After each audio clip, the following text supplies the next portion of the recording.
Ever since the death of Abu Bakr al-Baghdadi, the head of Islamic State, in October last year, deadly bombings and heavy fire exchanges have fallen silent across Iraq and Syria.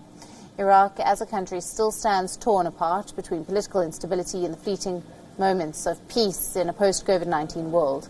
We bring you the story of a Yazidi woman, a survivor of human trafficking who endured abuse for years at the hands of the Islamic State, and her attempt to reconcile with her violent past.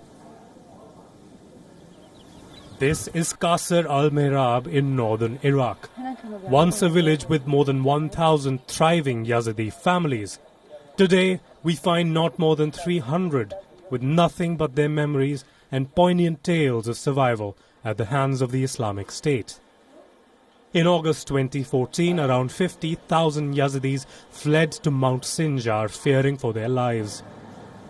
As the Islamic State marched into their villages, executing men, abducting thousands of women and children and selling them as sex slaves. This is Leila Talo, a Yazidi woman who managed to escape and survive inhuman captivity of the ISIS. At first, she was forcibly converted to Islam, lived the life of a second-class citizen. But after the ISIS massacred most men in the village, she too was sold as a sex slave to an Iraqi doctor, only to be sold for $6,000 again to another ISIS operative. Talo was taken away from her family and held in captivity for more than 4 years. She was sold to at least 4 different men and was being repeatedly raped. Despite the Islamic State having strict laws against abortion, she was forcibly made to undergo abortion when she was found to be pregnant by her Islamic State oppressors. After 4 long years in sex slavery, Talo and her 2 children, after having failed multiple times in their attempts to escape, were able to put together $19,500 to pay for their escape. They eventually managed to escape the Islamic State territory with the help of a few smugglers. Today, she is revisiting all the places where she was once held captive. We knew that they were going to take us out of this house. We were worried about the mobile phones, that they would find out that we had phones. So my brother's wife and I took the 2 cell phones and buried them here. We hid them in the ground and there were cigarettes too.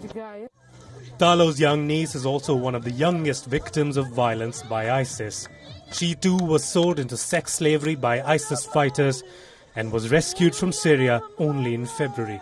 Today, she is meeting her family in Iraq for the first time since her capture. ISIS has captured close to 6,500 Yazidis after their war on Sinjar in August 2014. As of now, around 3,500 have managed to escape from captivity either by paying a ransom or with the help of security forces. However, more than 2,900 Yazidis, which includes 1,300 women, are still missing.